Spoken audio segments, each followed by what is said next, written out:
그저께 초등학교 아이가, 6학년 아이가 자기를 꾸중하는 선생님을 폭행한 사건이 있었습니다. 있어서는 안 된 일이었죠.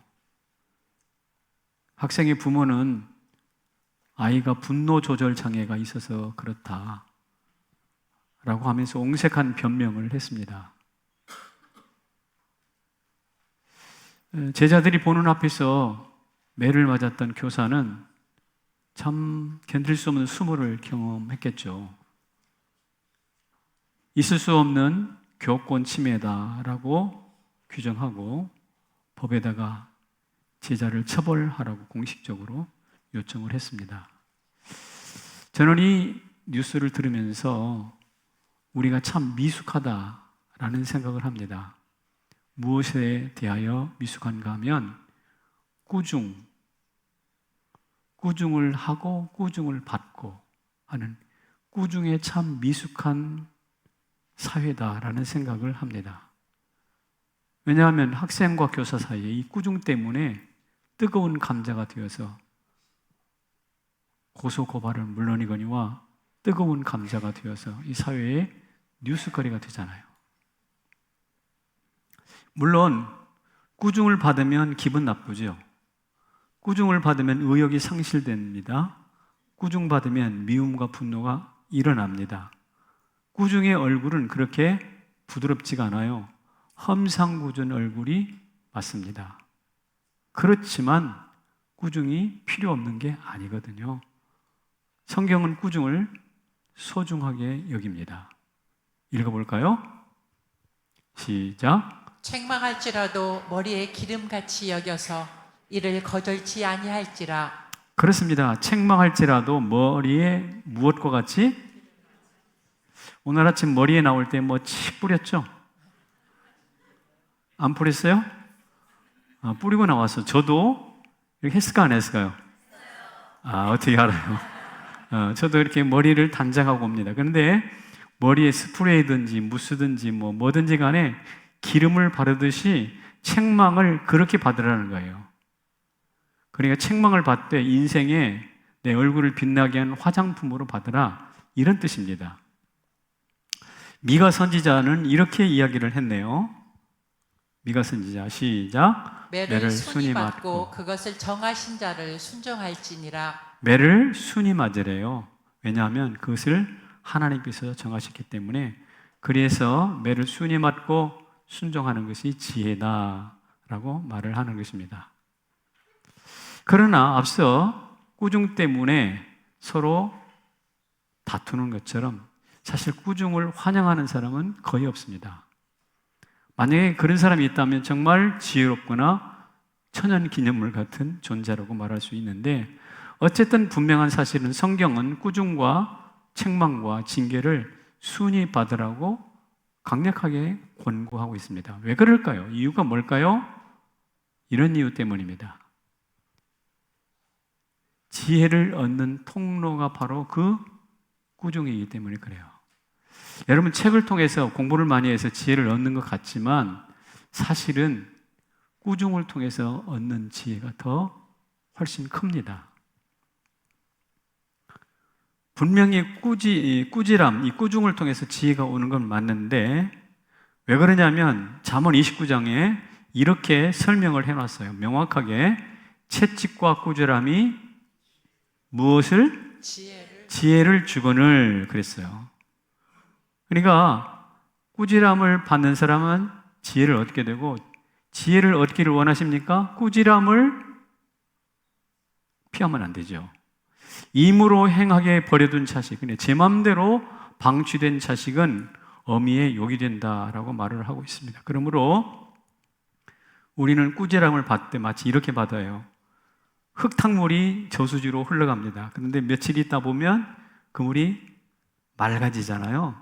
그래서 흙탕물을 받아가지고 맑은 물을 흘려내보내는 것이 저수지예요. 제가 지난번에 설교할 때도 쓴 물을 받아가지고 단물 만드는 과일이 있다고 그랬죠? 뭐지? 참외. 흙탕물 받아서 맑은 물 내주는 저수지 같고, 쓴물 받아서 단물 내주는 참외 같은 존재가 뭐냐? 바로 꾸중을 잘 받는 거예요. 그런데 임으로 행하고 제 마음대로 행하면서 꾸중을 싫어하는 사람은 어떤 존재냐? 마치 저수지를 흐려놓는 미꾸라지 같은 존재예요. 마치 아까 초등학교 6학년 학생 선생님을 지 마음에 안 맞는다고 폭행하는 이런 존재. 하얀 백로들 속에 섞여 있는 까마귀와 같은 존재입니다. 사랑하는 성도 여러분, 저는 우리 교회 성도님들을 생각하면서 참 고맙게 생각하는 것이 있는데, 우리 교회 성도님들은 참 순해요. 사실입니까? 아닙니까? 목사님, 우리 속내를 몰라서 그렇지요. 우리가 순하다고요? 착각하고 계신 거 아닙니까? 아니요. 제가 볼 때는 우리 교회 성도님은 참 착하고 순합니다. 그런데 말입니다.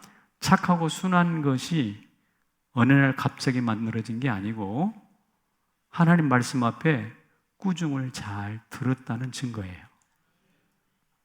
앞으로도 계속 잘 들으십시다.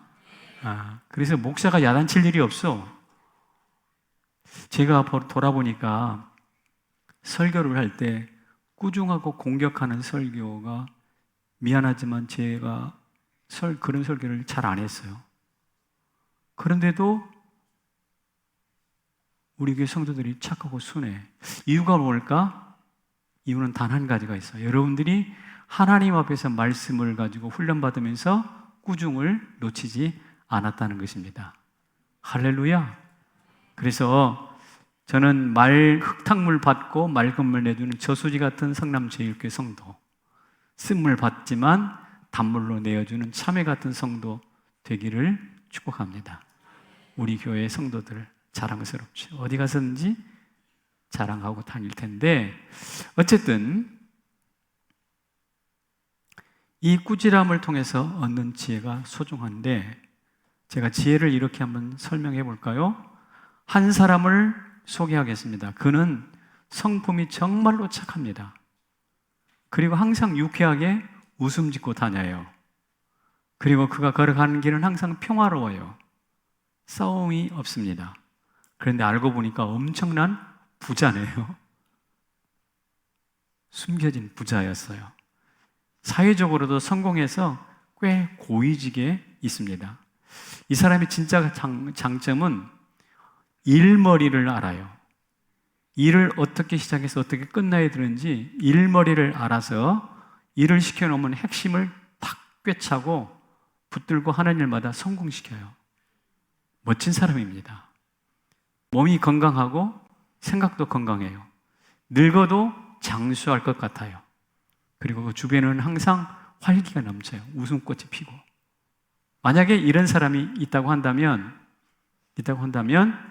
우리 권사님들 사위 삼겠어요? 안 삼겠어요? 이쪽에 며느리 삼겠어요? 안 삼겠어요? 삼지요. 삼아요. 100% 삼아요. 그런 친구가 있다면 그 사람 친구 삼겠어요? 안 삼겠어요? 100% 삼겠습니다. 우리가 흔히 하는 말에 부자가 되기를 원한다면 부자와 함께 밥을 먹어라 라는 말이 있어요. 그런데 그래서 그런지 몰라도 미국의 워렌 버핏이라는 유명한 투자의 신이라고 불리는 유명한 사람이 있는데, 이 사람과 함께 밥 먹고 투자 비결을 배우려고 하는 사람들이 줄을 서 있대요. 점심 한 끼 먹는데 수백만 원씩 돈 내고. 그런데 말입니다. 이 워렌 버핏보다 더 탁월하고 더 멋지고 더 능력이 있는 사람이 내 앞에 있다 이 말입니다. 그렇다면 그 사람과 친구 삼겠어요? 안 삼겠어요? 삼는다고요. 사위 삼겠어요? 며느리 삼겠어요? 삼는다고요. 그렇다면 도대체 그 사람이 누구냐? 이게 중요합니다. 그 사람이 누굴까요? 이재용? 예수님? 정의선, 빌 게이츠, 조 바이든 대통령? 아닙니다. 그 사람이 바로 지혜입니다. 제가 지금 이렇게 사람으로 의인화해서 설명을 했는데 그 사람이 바로 누구냐? 지혜입니다. 오늘 본문에 있는 이야기를 제가 조금 각색한 거요. 찾아봅시다. 같이 읽습니다. 시작. 그의 오른손에는 장수가 있고 그의 왼손에는 부귀가 있나니 그 길은 즐거운 길이요 그의 지름길은 다 평강이니라. 지혜는 그 얻는 자에게 생명나무라. 지혜를 가진 자는 복되도다. 제가 아까 설명한 내용이 바로 여기서 나온 거예요. 오른손에 장수가 있고 부귀가 있고 즐겁고 평화로운 길을 걷고 생명이 넘치고 활기차고, 그러니까 소위 말해서 엄청난 자산의 소유자가 바로 지혜입니다. 그리고 지혜는 특징이 하나 있어요. 자기에게 찾아오는 사람을 내치는 법이 없어요. 언제나 웰컴, 환영합니다. 이런 지혜를 우리가 만났다면 설령 그가 천리길에 가 있다 하더라도 달려가서 그를 친구로 삼아야 하지 않겠습니까? 심지어 꾸중을 한다 하더라도, 그 사람 친구 맺으려고 하다가 꾸중을 당한다 하더라도 주저할 이유가 없습니다. 사실 제가 지난 주간에는 말씀드렸지만 인간은 석유를 캐기 위해서 지하 몇 미터? 12km를 뚫고 들어가고 금을 캐기 위해서 옆으로 몇 킬로? 800km를 뚫고 가는 것이 인생입니다. 이처럼 석유와 금을 캐기 위해서 엄청난 노력을 기울이는 것이 인간이라고 한다면 아까 은보다 금보다 더 귀한 지혜를 얻기 위해서는 이보다 더한 집중과 열정을 가지고 찾아가야 할 줄로 믿습니다. 그렇잖아요. 이게 사실이잖아요. 여러분 냉정하게 쥐판 한번 튕겨보시라고. 여러분 이 손익계산서 만들기에 익숙하신 텐데 한번 계산을 해보시라고. 지혜가 내 친구 되는 것이 좋은지 나쁜지. 그래서 지혜를 친구 삼으면 제가 이렇게 말합니다. 그거 무엇일세? 대박일세. 대박일세. 대박을 아무 데나 갖다 쓰지 마세요. 이거야말로 진짜 대박입니다. 대박.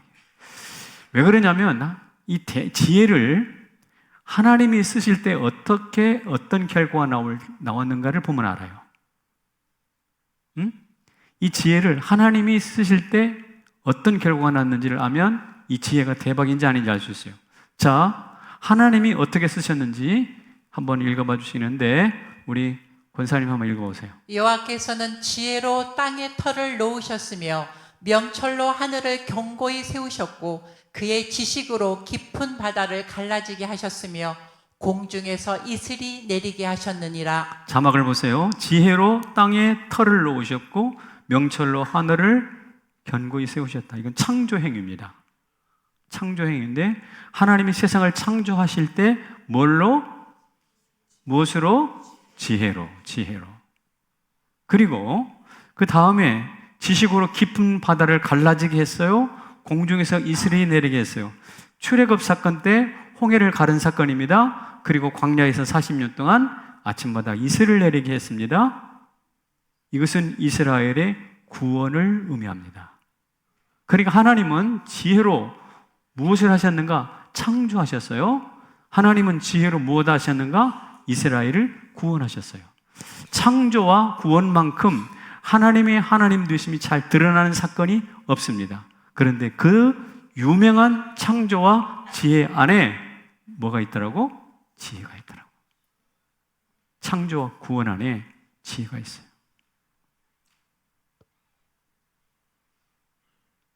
그러면 오늘 우리에게 지혜가 사용될 때 어떻게 결과가 나타날까? 이 앞에서도 보았지만 조금 다른 성경 구절을 한번 오늘 본문 쪽에서 한번 보십시다. 같이 이번에는 조금 긴 호흡이지만 차근차근 읽어보겠습니다. 시작. 그것이 내 영혼의 생명이 되며 내 목의 장식이 되리니 내가 내 길을 평안히 행하겠고 내 발이 거치지 아니하겠으며 내가 누울 때에 두려워하지 아니하겠고 내가 누운즉 내 잠이 달리로다. 너는 갑작스러운 두려움도 악인에게 닥치는 멸망도 두려워하지 말라. 대저 여호와는 내 발을 지켜 걸리지 않게 하시리라. 아멘. 지혜가 생명이 된대요. 목에 장식이 되고 길에 평안이 되고 발에 안전이 되고 편안한 잠자리가 되고 그리고 단잠을 준대요. 갑작스러운 공포와 멸망을 두려워하지 말래요. 왜? 천지를 지으신 하나님의 지혜가 너를 보호하시니까. 제가 볼 때 우리가 평소에 얻으려고 아둥바둥 하던 모든 것이 여기 다 들어가 있어요. 여러분 이런 말 평소에 많이 들었죠? 영혼 구원, 부귀 영화, 건강 장수, 입신양면, 만사 형통, 평강 인생, 복의 종합 선물 세트. 여러분 이게 아까 읽었던 말씀을 요약한 것입니다. 그러니까 지혜가 하나님과 함께 할 때, 하나님이 지혜를 사용할 때 창조가 되었고 구원이 일어났습니다. 우리도 이 지혜를 친구 삼아서 지혜와 함께 인생을 살아갈 때 무엇이 나타나는가? 영혼 구원, 부귀영화, 건강 장수, 입신양명, 만사 형통, 평강의 인생이 되더라 이 말이죠. 복의 종합 선물 세트가 우리 안에 찾아온다는 것이죠. 그래서 제가 뭐라고 그랬어요? 대박이라고 했습니다. 돈 많은 게 대박이 아닙니다. 돈 때문에 싸웁니다. 진짜 대박은 지혜입니다. 그 지혜 때문에 창조가 일어났고 그 지혜 때문에 구원이 주어졌습니다. 그리고 그 지혜 때문에 무엇이 나타나는가? 부귀영화, 건강장수, 입신양명, 만사형통 이루어질 줄로 믿습니다. 그래서 아무데나 대박 붙이지 마십시오. 이제는 대박을 좀 아껴두셨다가 진짜에다가 딱 붙여야지. 대박 지혜. 근데 여러분 제가 이만한 종이를 하나 나눠드렸는데 받으셨나요? 설교 내용을 제가 정리를 해가지고 미리 프린트해서 주셨는데 안 받았어요? 성가대 여러분 안 받았어요? 어쩔 수 없어 그냥 가자. 이쪽에 어르신들 받으셨나요? 안 받으셨어요? 제가 다음 주부터는 설교 이 내용을 여러분들이 잘 듣고 핵심을 좀 정리할 수 있도록 종이를 만들어 놨는데 다음 주부터 드릴게요. 궁금하시면 저쪽에다가 한 장씩 달라고 그러세요. 자, 그렇다면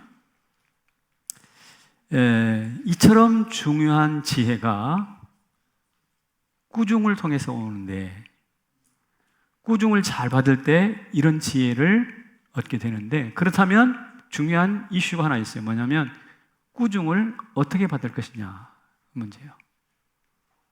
말씀드린 이 대박 지혜가 꾸중을 통해서 온다고 하는데 이 꾸중을 어떻게 받을 것이냐 중요한 문제입니다. 오늘 본문에 그것에 대한 가이드가 나와요. 첫째는 뭐냐면 싫어하지 마라 해요. 꾸중 뭐 하지 마라? 싫어하지 마라. 3장 11절에 이렇게 말합니다. 아들아 여호와의 징계를 경히 여기지 말라. 그 꾸지람을 싫어하지 말아라. 여기 싫어하다는 것은 뭐냐면 이스라엘 백성들이 광야에서 만나를 은혜로 먹었는데 매일 먹다 보니까 입에 물렸나 보지. 그래서 그 만나를 싫어했다라는 표현이 나와요. 그 만나를 싫어했다는 표현과 같은 단어예요. 이게 아무것도 없는 데서 만나로 먹여주면 얼마나 감사합니까? 만나 내리자면 당장 배고파요. 그런데 그것을 뭐라고 혹평하느냐면 하찮은 식물이다 이렇게 말합니다. 그리고 싫어하는 거예요. 싫어할 이유가 있어요, 없어요? 없어요. 여러분 사실 싫어하는 것은 이유 없이 싫어합니다. 여러분 주는 것 없이 미워하다, 밉다라는 말 많이 하지 않습니까? 싫은 것은 이유가 없어요. 그래서 내가 싫어하는 감정이 생기면 점검해야 돼요. 내가 싫어하는 게 맞아? 왜 이유가 뭐지? 자꾸 찾아봐야 돼요. 이유 없이 싫어했는 사람이 한 사람이 있습니다. 롯입니다. 롯은 베델과 아이 사이에 양을 키우고 삼촌과 함께 있었는데 거기가 어려우니까 좁으니까 그 땅이 싫어졌어. 그래가지고 너는 떠나라 해가지고 갔던 곳이 소돔이잖아요. 하나님의 베델 땅이 싫어졌어요. 몰라 이유는. 여러분들에게 부탁합니다. 누가 여러분에게 꾸중할 때 싫어하지 마세요. 제발 싫어하지 마세요. 두 번째는요, 꾸중받고 낙심하지 마세요.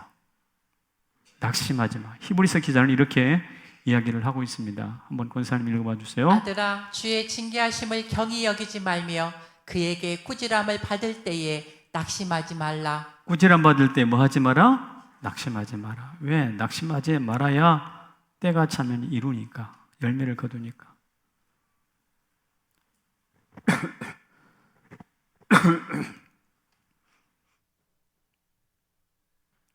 성경에서 심하게 꾸중받은 사람이 있습니다.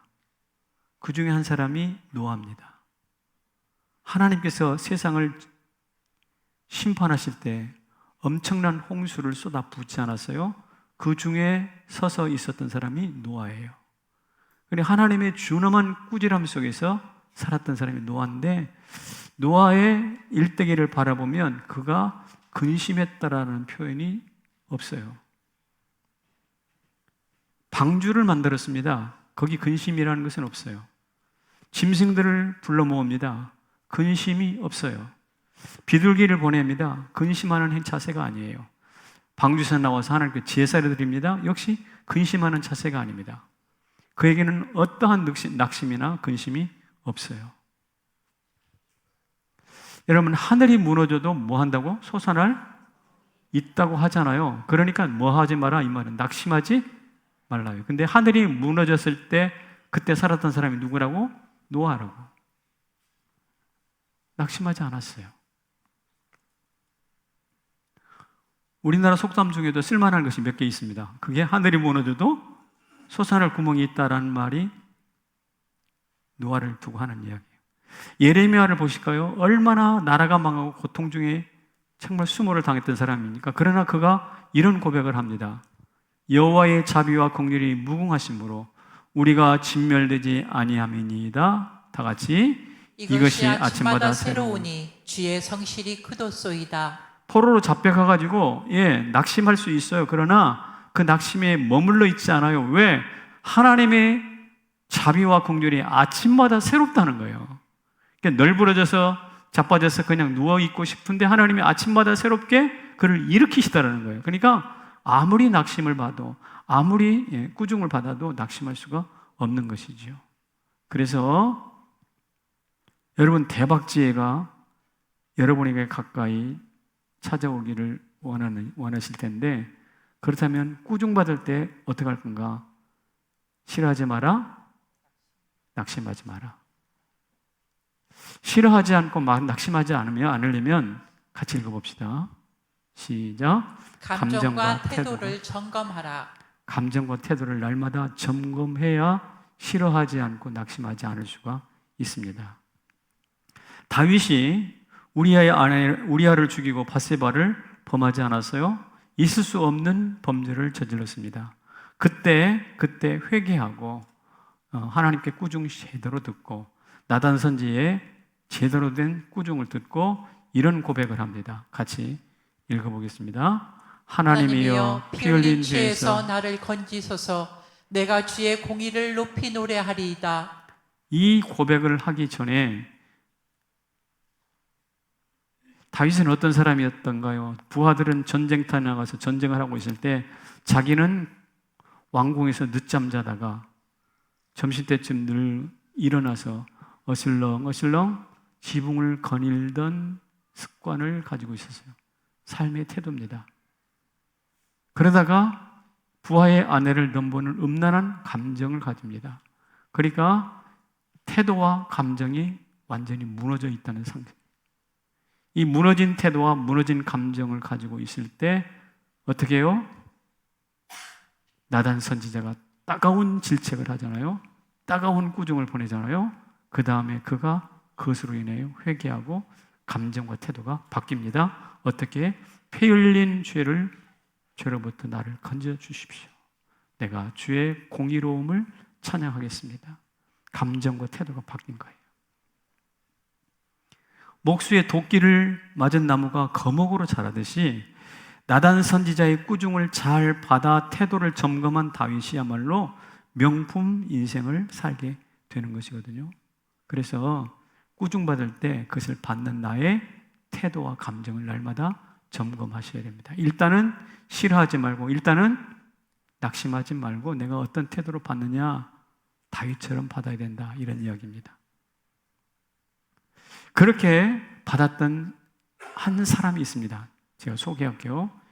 독일의 하인리 4세라고 하는 왕입니다. 그런데 그때 교황 그레고리 7세라는 사람이 있었어요. 이탈리아에. 이 독일에 있는 큰 교회에 주교 임명권을 놓고 서로 싸움이 붙었어요. 독일 주교니까 독일 왕이 내가 임명해야지. 종교 임명인데, 종교직인데 왜 당신이 임명해? 교황인 내가 임명해야지. 이렇게 싸움이 붙었어요.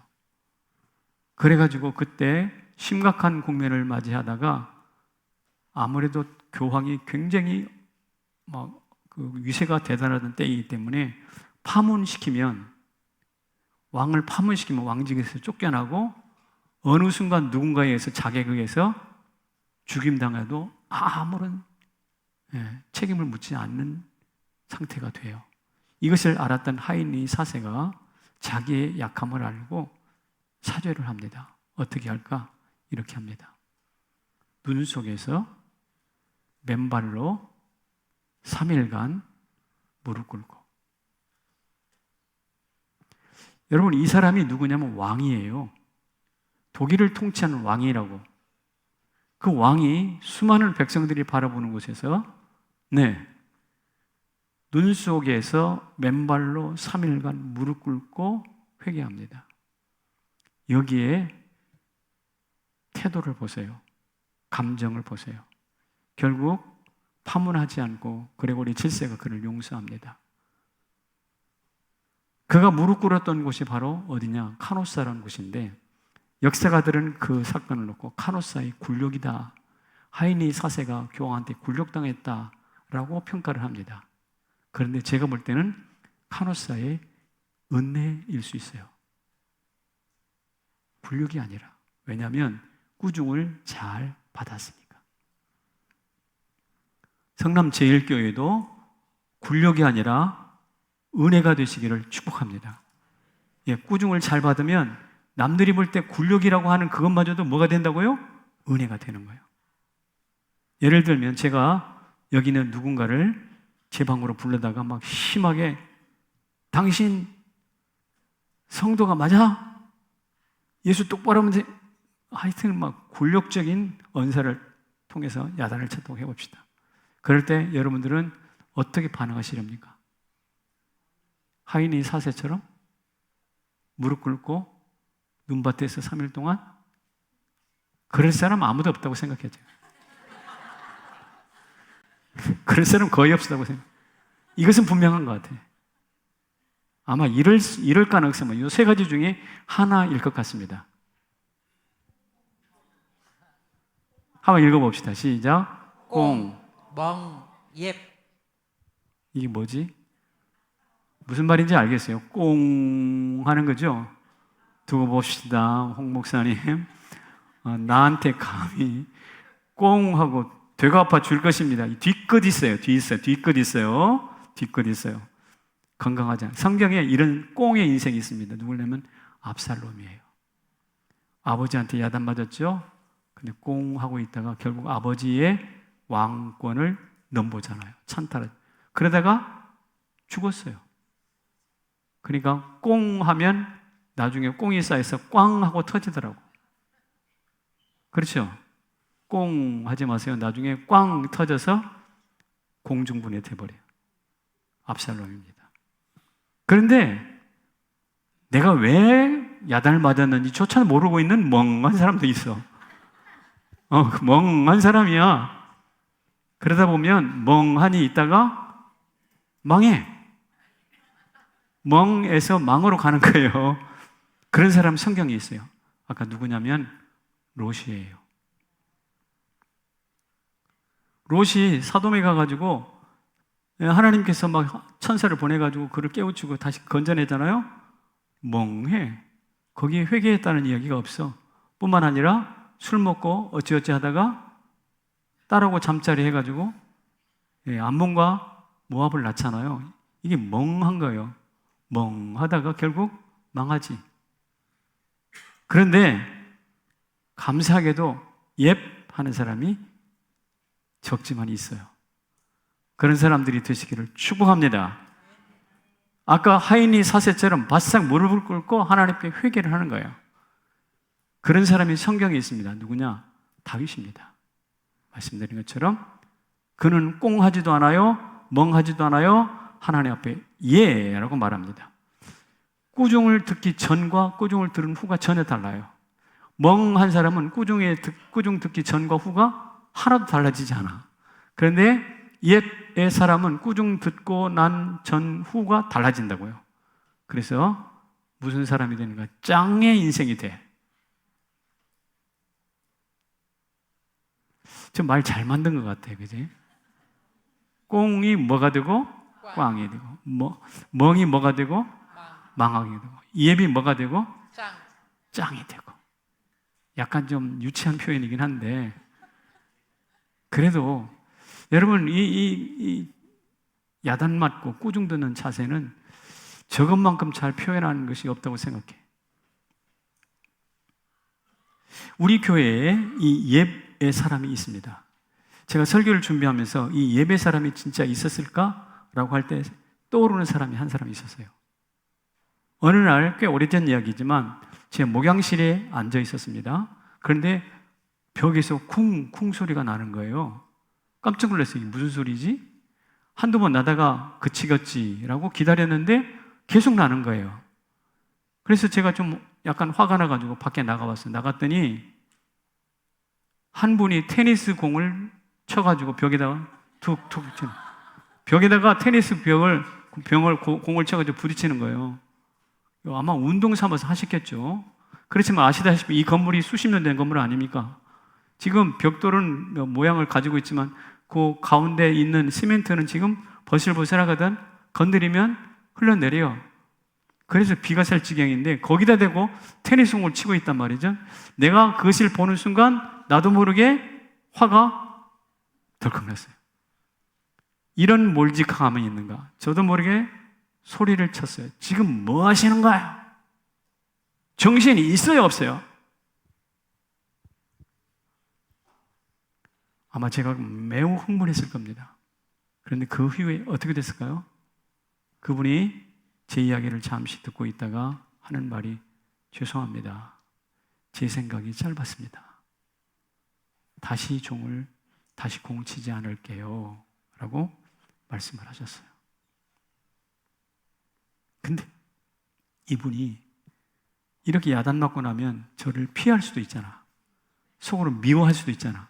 근데 그런 기색이 전혀 안 보여. 이 사람은 꽁생원이 아니에요. 이 사람은 멍하지도 않아. 제가 볼 때 분명히 옙의 사람입니다.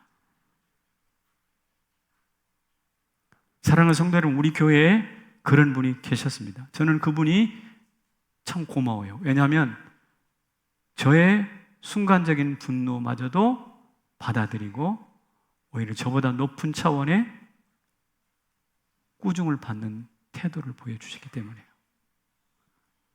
성남제일교회 실력은 목사보다 나은 평신도가 많이 있다라는 것입니다. 그게 바로 여러분 자신이 되시기를 축복합니다. 오늘 설교의 결론입니다. 요거 굉장히 중요합니다. 같이 읽어볼게요. 시작. 꾸중이 나중을 결정한다. 꾸중이 이렇게 꾸중을 맞고 나면 그냥 슬쩍 하고 꾸중 맞고 끝나버린 게 아니라 그 꾸중이 쌓이고 쌓여서 나의 빛나는 나중을 결정한다 이거예요. 저는 욥을 만나면 꼭 물어보고 싶은 것이 있어요. 뭐냐면 욥이시여, 당신은 어떻게 친구들의 그 따가운 꾸중을 끝까지 견디셨습니까? 욥기를 읽어보면 하여튼 집요하게 욥을 비판하잖아요. 수일 동안 촌철살인, 폐부를 찌르는 날카로운 용어를 가지고 욥을 공격, 그것도 세 사람이서 공격해 내는데 욥이 그것을 견뎌 다 수용하고 받아들여. 이유가 뭘까? 제가 천국 가서 분명히 이유를 알게 되겠지만 제가 한번 욥기를 읽어보면서 발견한 해답이 있습니다. 그건 바로 뭐냐면 꾸중 가운데서 해답을 찾는 지혜가 있었기 때문에 그래요. 꾸중 가운데서. 자, 그런데 그 꾸중의 핵심은 뭐냐면 욥기 8장입니다. 같이 읽습니다. 시작. 내 시작은 미약하였으나 내 나중은 심히 창대하리라. 이 말씀 다 기억하시죠? 그리스도인이 다 기억하는 말인데 이 말은 뭐냐면 처음 욥의 친구 중에 빌닷이 있는데 빌닷이 이제 드디어 욥을 앉혀놓고 그 꾸중의 포문을 여는 첫 번째 자리에서 했던 이야기입니다. 포문을 열자마자 했던 말이 이 말이에요. 그래서 긴 꾸중을 포문을 열 때 받았던 네 시작 미약하지만 나중에 힘이 창대할 거야 라는 말씀을 딱 캐치하는 순간 아하, 맞아, 내가 이 비난 꾸중을 끝까지 견뎌야지 라는 해답을 탁 찾았어요. 그리고 결국 그는 마침내 갑절의 복을 받습니다. 오늘의 초달이 내일의 인재를 만듭니다. 믿으십니까? 오늘 내가 지금 받는 꾸중이 창대한 나의 나중을 만들어냅니다. 믿으십니까? 욥이 그렇게 했습니다. 그래서 이렇게 건강하게 꾸중하고 건강하게 꾸중을 받다 보니까 어떻게 되는가? 철이 철을 날카롭게 하는 것 같이 사람이 그의 친구의 얼굴빛을 다 같이 뭐한다? 빛나게 하느니라. 여러분, 친구가 비록 나한테 잘못 알고 꾸중을 한다 할지라도 그것을 유연하게 잘 받아들이면 피차 얼굴이 빛나게 돼요. 그러나 그 얼굴을 꾸중을 받아들이지 못하고 얼굴을 붉히잖아요. 그러면 인생이 꽝이 됩니다. 꽝 터져요. 그 사람이 누구냐? 가인이에요. 가인이 하나님 앞에 자기 제사 바르지 않는다고 얼굴을 붉혔어요. 화를 냈어요. 꾸중을 받아들이지 못한 사람입니다. 저는 성남체육회 모든 성도들이 꾸중 잘 받아서 오늘보다 내일보다 모레가 더 크레센도로 확장되는 인생을 살아가시기를 주의 이름으로 축원합니다. 그래서 인생은 수준이 결정하는 것이 아니라 태도를 결정합니다. 태도. 이 태도를 가지고 꾸중 잘 받는 태도를 가지고 성공적인 인생 사시기를 주의 이름으로 축원합니다. 자리에서 일어나실까요?